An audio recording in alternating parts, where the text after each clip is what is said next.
very fashionable word right now.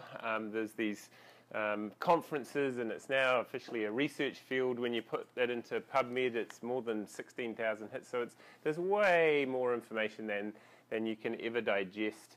And the question is, what does all this mean clinically?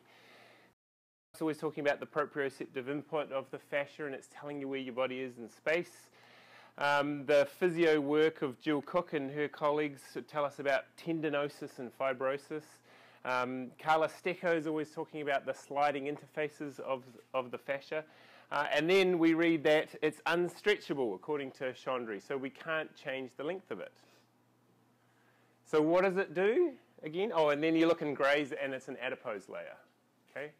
So it's right from a layer of fat through all those other functions.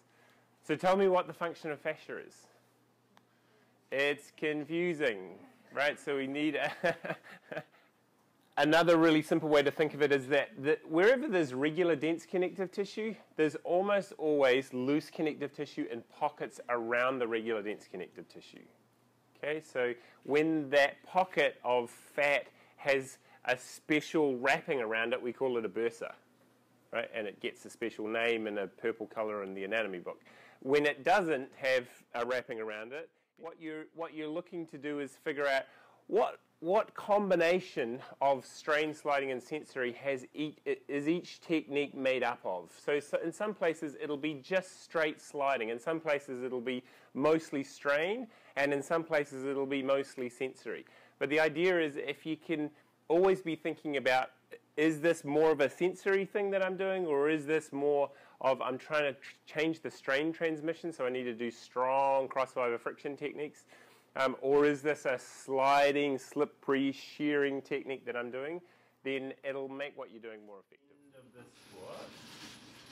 Yeah. As Kelly comes up.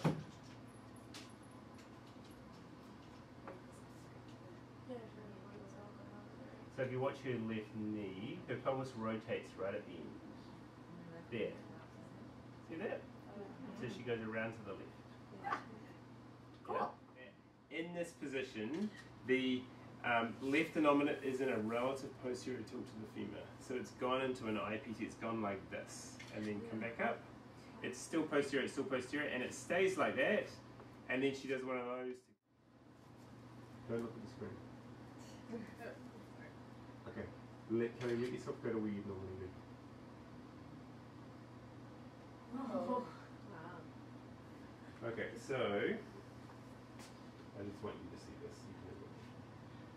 So slow motion. This is in slow motion. Yeah.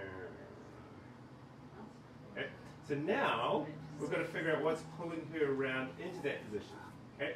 It could be a driver somewhere else, or it could be a myofascial structure that's not lengthening enough to allow her pelvis to come up into that neutral position.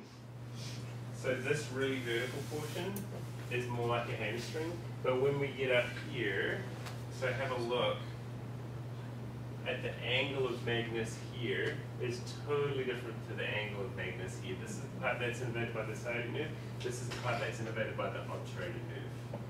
There's a loose connective tissue pocket right underneath the glute max, and this one can slide fine. Then I'm going to compress a little bit and assess the ability of, right here is the adductor minimus, so that top portion of the adductor magnus, and then quadratus femoris is here, so assess their ability to slide. Here's a piece of connective tissue that forms the part of the back, part of the abdominal wall, going from the iliac crest up to the 12th rib.